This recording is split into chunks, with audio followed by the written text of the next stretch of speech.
Ba'zan o'zimizga savol beramiz.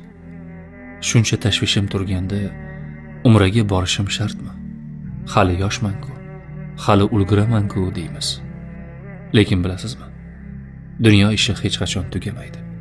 Bugun pul topsangiz ertaga vaqt topilmaydi. Vaqt topsangiz sog'liq bo'lmasligi mumkin. Umra bu shunchaki ziyorat emas. Bu hayotingizdagi hamma narsani bir zumga to'xtatib, o'zingizga o'sha nurli Makka tuprog'iga qaytishdir.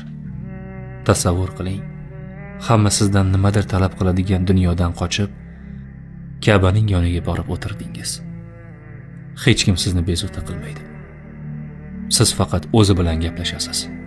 O'sha yerda tushunib yetasizki, sizni yillab qiynagan muammolaringiz aslida qanchalar kichkina ekan. Qalbingizga shunday bir xotirjamlik kiradiki, uni hech qanday boylikka sotib olib bo'lmaydi. Qiyinchiligim bor deb to'xtamang.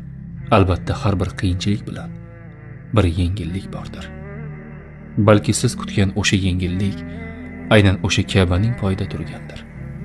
Niyat qiling. Chunki niyat yo'lning yarmi demakdir.